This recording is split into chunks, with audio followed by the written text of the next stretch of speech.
আজকে মহারাষ্ট্রে হারিয়েছে কি করে ওরা ধরতে পারেনি। আজকে দিল্লিতে হারিয়েছে কি করে ওরা ধরতে পারেনি। ওরা বাংলাতেও শুরু করেছে, বাংলায় আমরা ধরব এবং যোগ্য জবাব দেব। মাথায় রাখবেন, এটা চ্যালেঞ্জ। বাংলাকে ওরা টার্গেট করেছে, তার কারণ অন্য কেউ লড়তে পারে না, বাংলা লড়তে পারে। বাংলা সর্বধর্মে বিশ্বাস করে। আমি কিন্তু the cat is out of the bag now, ঠিক আছে? How BJP is manipulating the voter list with the blessings of election commission, that is clear. Online পদ্ধতিতে ভোটার লিস্টে নাম তোলার সুযোগ নিয়ে কমিশনকে কাজে লাগিয়ে বিজেপি ভোটার লিস্টে ভুতুরে ভোটার ঢুকিয়ে দিচ্ছে বলে আগেই অভিযোগ করেছিলেন তৃণমূল নেত্রী মমতা বন্দ্যোপাধ্যায়। এই পদ্ধতিতেই পদ্ম শিবির মহারাষ্ট্র দিল্লি দখল করেছে বলেও দাবি করেছিলেন তৃণমূল নেত্রী। বৃহস্পতিবার নেতাজি ইন্ডোরের সভা থেকে দলের নেতাকর্মীদের মমতা বন্দ্যোপাধ্যায় বোঝালেন অনলাইনে ঠিক কিভাবে জালিয়াতি করা হচ্ছে। রীতিমতো তথ্য প্রমাণ তুলে ধরার পাশাপাশি পাখি পড়ানোর মতো দলের নেতাকর্মীদের টাস্কও বেঁধে দিলেন মমতা বন্দ্যোপাধ্যায়। মমতা বললেন, ভুতুরে ভোটারের মাধ্যমে বাংলা দখলের খেলা করছে বিজেপি। নির্বাচন কমিশনের আশীর্বাদে এই কাজ চলছে। দলীয় নেতাদের আরও একবার সতর্কও করলেন তিনি। বিজেপির ব্যবসা, ভোটে হারাতে হবে বাংলাকে, বাংলার সংস্কৃতি দখল করতে হবে, এটা মাথায় রাখবেন। এটা বাংলা দখল করার খেলা, টোটালটাই বিজেপির লোক দিয়ে ভরা। এই নির্বাচন কমিশন নিরপেক্ষ যতদিন না হবে ততদিন এই বদনাম কিন্তু থেকে যাবে, মাথায় রাখবেন। অনলাইন দিল্লি থেকে করছে, ইলেকশন কমিশনের অফিস থেকে বসে এই করে দিল্লিকে হারিয়েছে, এই করে মহারাষ্ট্রকে হারিয়েছে। ওরা এই খেলাটা ধরতে পারেনি, কিন্তু আমরা এই খেলাটা ধরতে পেরেছি। ভোটার লিস্টে বিজেপির ভুতুরে কারসাজি কিভাবে জানলেন মমতা? নেপথ্যে কোন সোর্স? রহস্য ফাঁস করে তৃণমূল নেত্রী বললেন, তৃণমূলের রাজ্যসভা সাংসদ সাগরিকা ঘোষ প্রথমে তাকে এই বিষয়ে সতর্ক করেছিলেন। তারপরই খোঁজ নিতে গিয়ে সবটা জানতে পারেন মমতা। আজকে মহারাষ্ট্রে হারিয়েছে কি করে ওরা ধরতে পারেনি। আজকে দিল্লিতে হারিয়েছে কি করে ওরা ধরতে পারেনি। ওরা বাংলাতেও শুরু করেছে।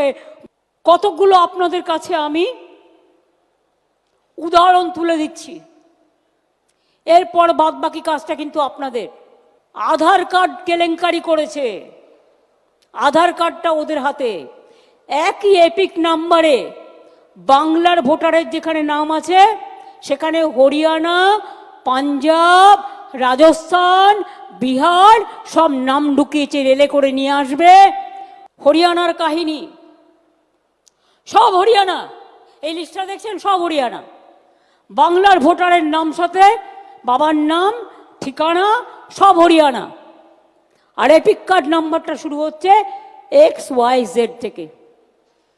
অনলাইন বিজেপির ব্যবসা, গুজরাট, হরিয়ানা দেখে নিন। শুধু আমি স্যাম্পল সার্ভে হিসেবে কিছু কালেক্ট করেছি মুর্শিদাবাদ আর দক্ষিণ দিনাজপুর থেকে, সব জেলাতেই আছে।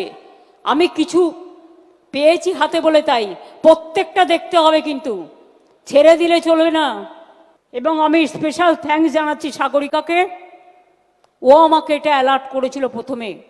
মমতার নির্দেশ, ভোটার লিস্ট ক্লিন করতে হবে, তা না হলে ইলেকশনের কোনো প্রয়োজনই থাকবে না। একটা এজেন্সিকে দিয়ে অনলাইনে এসব করানো হয়েছে।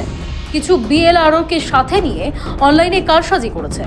বাংলার লোক যাতে ভোট দিতে না পারে তাই একই এপিক কার্ডে বাইরের লোকের নাম তুলেছে। ইলেকশনে যাবার আগে যুদ্ধকালীন কাজ যেটা করতে হবে, ভোটার লিস্ট ক্লিন করতে হবে। ভোটার লিস্ট ক্লিন করতে হবে, তা নাহলে ইলেকশন যাওয়ার কোনো প্রয়োজন থাকবে না। ভয় পাবেন না। যেখানে যেখানে অনলাইনে সব করেছে, একটা এজেন্সিকে দিয়ে করানো হয়েছে। ওরা একটা এজেন্সি পাঠিয়েছে বাংলায়। আমি যতদূর খবর জোগাড় করতে পেরেছি, সম্ভবত অ্যাসোসিয়েশন অফ বিলিয়ন মাইন্ডস বলে একটা কোম্পানি আছে, কোম্পানি ইন্ডিয়া 360 সাবসিডিয়ারি নামে। এখানে ওদের অনেক লোক পাঠিয়েছে, এজেন্সি খুলেছে। ডেটা অপারেটরদের কাছে কাছে গিয়ে, কিছু এআরওকে সাথে নিয়ে ফিল্ড সার্ভে করেনি।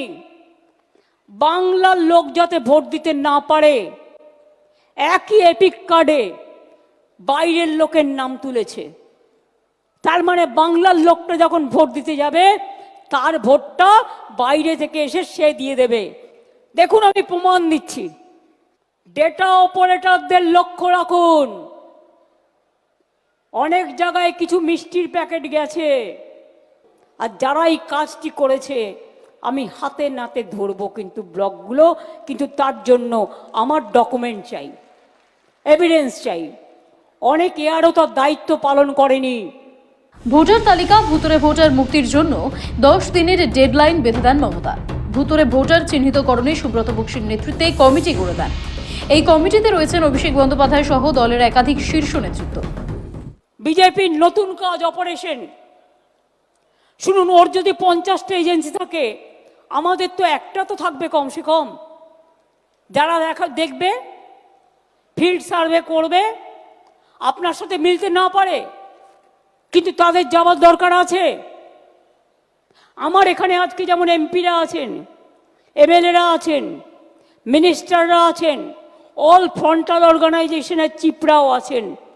এটা বুথের কর্মীদের করতে হবে। জেলা সভাপতিরা ইমিডিয়েট দায়িত্ব নিয়ে বুথের কর্মীদের নামান। ইলেকশন ছাড়া যারা তাদের ডাকেন না, এটা তাদের অপদার্থতা। আমি খবর নেব কারা এই কাজটা করলেন ঠিক মতো আর কারা করলেন না।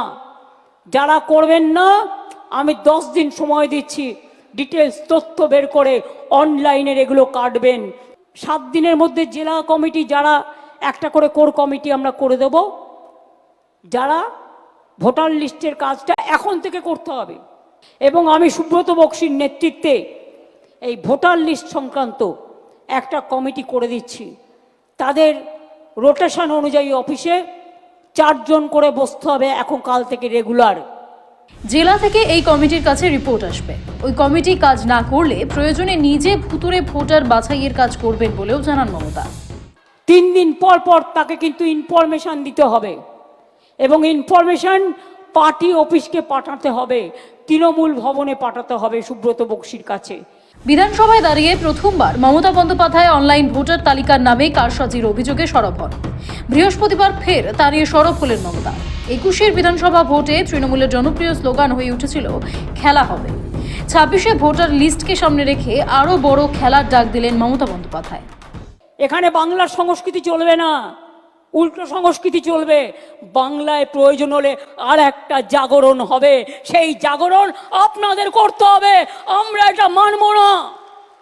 খেলা আবার হবে।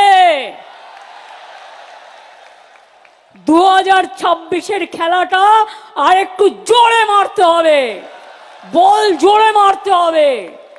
আর সেই কাজটা শুরু হবে ভোটার লিস্ট থেকে। একই সঙ্গে বাংলার প্রতিটি মানুষকে ভোটার লিস্টে নিজেদের নাম ঠিক আছে নাকি তা দেখে নিতে বলেন মমতা। আর বাংলার মানুষকেও আবেদন করব, আপনারা আপনাদের ভোটার লিস্টটা দেখে নিন প্লিজ, দয়া করে।